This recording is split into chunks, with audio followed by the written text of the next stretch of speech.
ನಮ್ಮ ಡಾಲಿ ಧನಂಜಯ ಅವರ ಅಪ್ಕಮಿಂಗ್ ಸಿನಿಮಾಗಳ ಟೈಟಲ್ಗಳು ತುಂಬ ಯುನೀಕ್ ಆಗಿವೆ. ಸಿನಿಮಾಗಳು ಕೂಡ ಒಳ್ಳೆ ಎಕ್ಸ್ಪೀರಿಯನ್ಸ್‌ನ ಕೊಡ್ತವೆ ಅನ್ನೋದು ಆ ಒಂದು ಕೊಲಾಬ್ರೇಷನ್ ನೋಡ್ತಿದ್ರೇನೆ ಫೀಲ್ ಆಗ್ತಾ ಇದೆ. ಯೆಸ್. ಹಾಯ್, ಹಲೋ, ನಮಸ್ಕಾರ. ನೀವು ನೋಡ್ತಾ ಇದ್ದೀರಾ ನನ್ನ ಪ್ರಕಾರ. ಮದರ್ ಪ್ರಾಮಿಸ್ ಏನು ರಿಲೇಟಬಲ್ ಆಗಿದೆ ನೋಡಿ ಆ ಒಂದು ಟೈಟಲ್. ನಾವು ನೀವು ಈ ಪ್ರಾಮಿಸ್‌ನ ಲೈಫಲ್ಲಿ ಒಂದು ಸಲ ಆದರೂ ಹಾಕಿರ್ತೀವಿ. ಹಾಕಬೇಕಾದ್ರೆ ಹೆದರ್ಕೋತೀವಿ. ಹಾಕಾದ್ಮೇಲೆ ಎಲ್ಲಿ ಬ್ರೇಕ್ ಆಗಿಬಿಡುತ್ತೋ ಅನ್ನೋ ಭಯದಲ್ಲೂ ಇರ್ತೀವಿ. ಸಖತ್ ಇಷ್ಟ ಆಯಿತು ನನಗೆ ಈ ಒಂದು ಟೈಟಲ್‌ನ ಇಟ್ಟಿದ್ದು. ಸಿನಿಮಾದಲ್ಲಿ ಡಾಲಿ ಧನಂಜಯ ಅವರಿದ್ದಾರೆ ಅನ್ನೋದಕ್ಕಿಂತ ಜಾಸ್ತಿ ಅವರ ಇಡೀ ಗ್ಯಾಂಗೇ ಸಿನಿಮಾನ ಸೇರಿ ಮಾಡಿದ್ದಾರೆ, ಸಿನಿಮಾದಲ್ಲೂ ಇದ್ದಾರೆ. ಪೂರ್ಣಚಂದ್ರ ಮೈಸೂರು ಅವರು ಡೈರೆಕ್ಟ್ ಮಾಡ್ತಾ ಇದ್ದಾರೆ ಅಂಡರ್ ಡಾಲಿ ಪಿಕ್ಚರ್ಸ್. ಸಿನಿಮಾದ ಟ್ರೈಲರ್ ರಿಲೀಸ್ ಆಗಿದೆ, ಬನ್ನಿ ಮಾತಾಡುವ. ಟ್ರೈಲರ್ ಅಲ್ಲ, ಟ್ರೈಲರ್ 1. ಟ್ರೈಲರ್ 2, 3 ಇರ್ಬೋದೇನಪ್ಪ ಗೊತ್ತಿಲ್ಲ. ಸದ್ಯಕ್ಕೆ ಟ್ರೈಲರ್ 1 ಹೇಗಿದೆ ಅಂತ ಡಿಸ್ಕಸ್ ಮಾಡುವ ಬನ್ನಿ. ಆದರೆ ಅದಕ್ಕಿಂತ ಮುಂಚೆ ಚಾನಲ್ಗೆ ಫಸ್ಟ್ ಟೈಮ್ ಬಂದಿದ್ದರೆ ವಿಡಿಯೋನ ಫುಲ್ ನೋಡಿ, ಇಷ್ಟ ಆದರೆ ಮಾತ್ರ ಸಬ್ಸ್ಕ್ರೈಬ್ ಮಾಡಿಕೊಂಡು ಸಪೋರ್ಟ್ ಮಾಡಿ.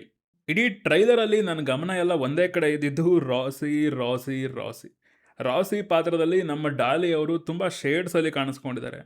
ರಾಸಿಗೆ ಬೈಕ್ ರೇಸರ್ ಆಗೋ ಆಸೆ, ಬಟ್ ಆಗಿದ್ದು Bengaluru gambling king, Bengaluru Don. ಹಂಗಂತ ನಮ್ಮ ರಾಸಿ ರೌಡಿನೂ ಅಲ್ಲ, ಅವ್ನು ಕಿಲಾಡಿ ಅಷ್ಟೇ. ಆದರೂ ನಮ್ಮ ರಾಸಿಗೆ ಎನಿಮೀಸ್ ಜಾಸ್ತಿನೇ ಇದ್ದಾರೆ. ಒಬ್ಬನೇ ಮನೇಲಿದ್ದಾಗ ಚುಚ್ಚಿ ಸಾಯ್ಸೋಕ್ಕೂ ರೆಡಿ ಇದ್ದಾರೆ, ಅವ್ನ ಫೇವ್ರೆಟ್ ಗಾಡಿನ ಕದಿಯೋಕ್ಕೂ ರೆಡಿ ಇದ್ದಾರೆ, ಎಲ್ಲದಕ್ಕೂ ಜನ ಇದ್ದಾರೆ. ಡಾನ್ ಅಂದಮೇಲೆ ಅವನಿಗೆ ಆಪೋಸಿಟ್ ಯಾರಾದರೂ ಇರಲೇಬೇಕಲ್ವಾ? ಅವನೇ ನಾಸಾ ಸೈಂಟಿಸ್ಟ್. ಅಲ್ಲ, ದೊನೆ ಬಿರಿಯಾನಿ. ಇನ್ನೂ ಅದು ಏನೇನು ಹೆಸರುಗಳಿದಾವೋ ಏನೋ. ಹೇಳ್ಕೊಳ್ಳೋಕ್ಕೆ ಇಬ್ಬರು ಪ್ರಾಣ ಸ್ನೇಹಿತರು ಆಗಿದ್ರು ಒಂದು ಕಾಲದಲ್ಲಿ. ಡ್ಯೂ ಟು ಟೀ ದೌಲತ್ತು, ಟೀ ಗಾಂಚಲಿ, ಟೀ ಕೊಬ್ಬು, ಈಗ ಅವರು ಪ್ರಾಣ ವೈರಿಗಳಾಗ್ಬಿಟ್ಟಿದ್ದಾರೆ. ಬೆಂಗಳೂರಲ್ಲಿ ಬ್ಲಡ್ ಶೆಡ್ ಆಗೋ ಎಲ್ಲ ಸಾಧ್ಯತೆಗಳು ಎದುರಾಗ್ತಾ ಇದ್ದಾವೆ. ಟ್ರೈಲರ್ನಲ್ಲಿ ಎಲ್ಲರೂ ಸೇರಿ ಮದರ್ ಪ್ರಾಮಿಸ್ ಮಾಡ್ತವ್ರೆ. ಯಾಕೆ ಮಾಡ್ತವ್ರೆ? ಮದರ್ ಪ್ರಾಮಿಸ್ಗೂ ಮದರ್ ಸೆಂಟಿಮೆಂಟ್ಗೂ ಸಂಬಂಧ ಏನು ಅಂತ ಸಿನಿಮಾನ ನೋಡಿ ತಿಳ್ಕೊಬೇಕು ಅಂತ ಅನಿಸುತ್ತೆ. ನನಗೆ ಟ್ರೈಲರ್ ನೋಡಿ ಅನಿಸಿದ್ದು ಹೋಲ್ ಸಿನಿಮಾ ಯುನೀಕಾಗಿ ತುಂಬ ಕ್ರಿಯೇಟಿವ್ ಆಗಿ ಪ್ರೆಸೆಂಟ್ ಮಾಡ್ತಾ ಇದ್ದಾರೆ ಅಂತ ಅನಿಸ್ತು.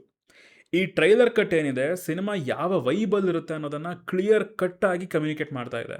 ರೌಡಿಸಮ್ ಇದೆ, ಆದರೆ ಅದು ರೆಗ್ಯುಲರ್ ರೌಡಿಸಮ್ ಅಲ್ಲ. ಗ್ಯಾಂಗ್ ವಾರ್ಸ್ ಇದೆ, ಅದು ಟಿಪಿಕಲ್ ಗ್ಯಾಂಗ್ ವಾರ್ಸ್ ಅಲ್ವೇ ಅಲ್ಲ. ಸೊ ಈ ಒಂದು ಪಾಯಿಂಟ್ಗಳು ನನಗೆ ತುಂಬ ಯುನೀಕ್ ಅಂತ ಅನಿಸಿದ್ವು. ನನಗೆ ಇನ್ನೊಂದು ಮೇಜರ್ ಎಕ್ಸ್ಪೆಕ್ಟೇಷನ್ ಏನಿದೆ ಅಂತ ಅಂದರೆ ಅದು music.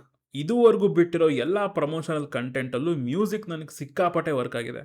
ವ್ಯಾನಿ V D C song, then ರಗಸದ ಅಂತ ಇದೊಂದಿದೆ, ಅದು ನನಗೆ ಸಿಕ್ಕಾಪಟ್ಟೆ ವೈಬ್ ಕೊಟ್ಟಿದ್ವು. ಇನ್ನು ಈ ಟ್ರೈಲರಲ್ಲಿರೋ ಸ್ಕೋರ್ ಕೂಡ ಚೆನ್ನಾಗಿದೆ. ಸಿನಿಮಾದಲ್ಲಿ ಕ್ಯಾರೆಕ್ಟರ್ಗಳು ಜಾಸ್ತಿನೇ ಕಾಣಿಸ್ತಾ ಇದ್ದಾವೆ, ತುಂಬ ಜಾಸ್ತಿ ಇದ್ದಾವೆ. ಐ ಹೋಪ್ ಎಲ್ಲ ಪಾತ್ರಗಳನ್ನು ಚೆನ್ನಾಗಿ ಯೂಸ್ ಮಾಡ್ಕೊಂಡಿರಲಿ, ಅವರಿಂದ ಫನ್ ಜನ್ರೇಟ್ ಆಗಲಿ. ಬಂದಿರೋ ಇನ್ಸೈಡ್ ನ್ಯೂಸ್ ಏನಂತ ಅಂದರೆ ಆಲ್ರೆಡಿ ಸಿನಿಮಾಗೆ ಒಳ್ಳೆ ರೆಸ್ಪಾನ್ಸ್ ಸಿಗ್ತಾ ಇದೆ. ಒಂದು ಹಿಲೇರಿಯಸ್ ಕಾಮಿಡಿ ಎಂಟರ್ಟೈನರ್ ರೆಡಿ ಆಗಿದೆಯಂತೆ. ಥಿಯೇಟ್ರಲ್ಲಿ ಎಕ್ಸ್ಪೀರಿಯೆನ್ಸ್ ಮಾಡಲೇಬೇಕಾದ ಸಿನಿಮಾ ಅಂತ ಹೇಳ್ತಾ ಇದ್ದಾರೆ. I hope after long time ಥಿಯೇಟ್ರ್ನಲ್ಲಿ ನಕ್ಕು ಎಂಜಾಯ್ ಮಾಡುವಂತಹ ಎಕ್ಸ್ಪೀರಿಯೆನ್ಸ್ ಕೊಡುತ್ತೆ ಇದು ಅಂತ.